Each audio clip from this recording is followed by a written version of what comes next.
Kamu terpaksa untuk mengaku atau dipaksa untuk mengaku? Ya, dari oknum tersebut. Dipaksa mengaku. Entah.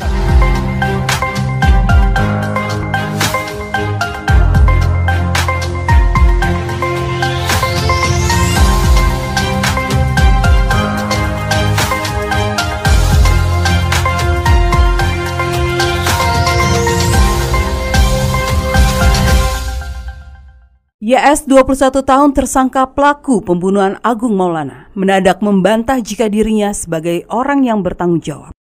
Pengakuan ini disampaikannya di hadapan sejumlah wartawan dalam pers conference di Aula Tribrata, Polres Bangka Senin, 31 Oktober 2022. Pengakuan YS sendiri bertolak belakang dengan pengakuannya saat pertama kali ditangkap oleh tim Bulser Polres Bangka dan Unit 2 Jatanras Polda Babel pada bulan April 2022 lalu.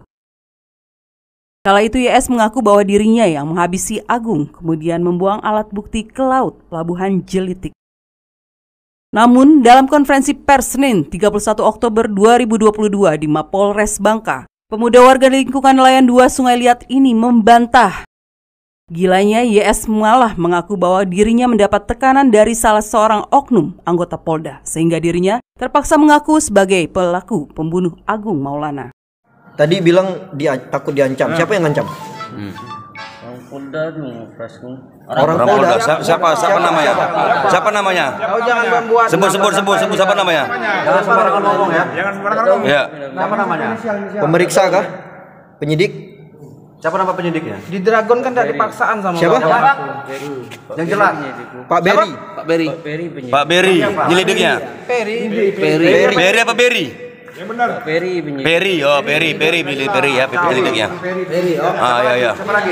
Siapa lagi? Pengakuan ini cukup menggegerkan mengingat berkas perkara ini sampai molor untuk proses pelimpahan ke Kejari Bangka. Kasat Reskrim Polres Bangka, AKP Reni Zahria pun menjelaskan bahwa pihaknya kesulitan mengusut kasus ini terkait alat bukti yang digunakan untuk membunuh hingga saat ini tidak ditemukan. Sementara itu, berdasarkan keterangan dari Kasih Humas Polres Bangka, dalam konferensi pers tersebut, berkas YS sendiri sudah dinyatakan P21 pada Jumat 28 Oktober 2022 lalu. Pada hari Jumat dinyatakan lengkap untuk berkasnya untuk P21, sehingga pada hari ini, pada hari Jumat, kemudian Sabtu dan Minggu libur, jadi hari ini baru diserahkan tahap 2. Jadi nanti setelah esok kami akan melimpahkan kepada kejaksaan dan kemudian nanti menjadi tahanan jaksa. Sebelumnya ramai diberitakan warga nelayan 2 geger oleh ulah tersangka YS yang tega menghabisi almarhum Agung Maulana dengan senjata semacam obeng pada akhir Januari 2022 lalu. Pada saat itu tersangka YS yang mengaku dalam kondisi mabuk berat di malam naas bagi Agung Maulana tersebut mengaku sempat membuang alat bukti yang digunakan untuk menghabisi Agung usai melakukan aksinya. Kapolres Bangka AKBP Indra Kurniawan bahkan sempat beberapa kali menjanjikan untuk perkara ini bisa dilimpahkan ke pengadilan.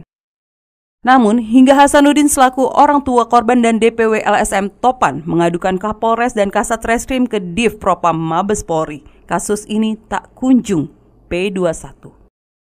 Pihak keluarga korban Hasanuddin sendiri hingga berita ini diturunkan masih berada di Jakarta dan belum bisa ditemui. Menurut Joni, LM selaku Ketua DPW Topan Babel mengatakan bahwa pengaduan yang dibuat tak hanya ke Mabes Polri, namun juga ke Komisi DPR RI, Kompolnas hingga ke Presiden RI Joko Widodo. Saya Rosi Maharani, Channel 8 Indonesia, melaporkan.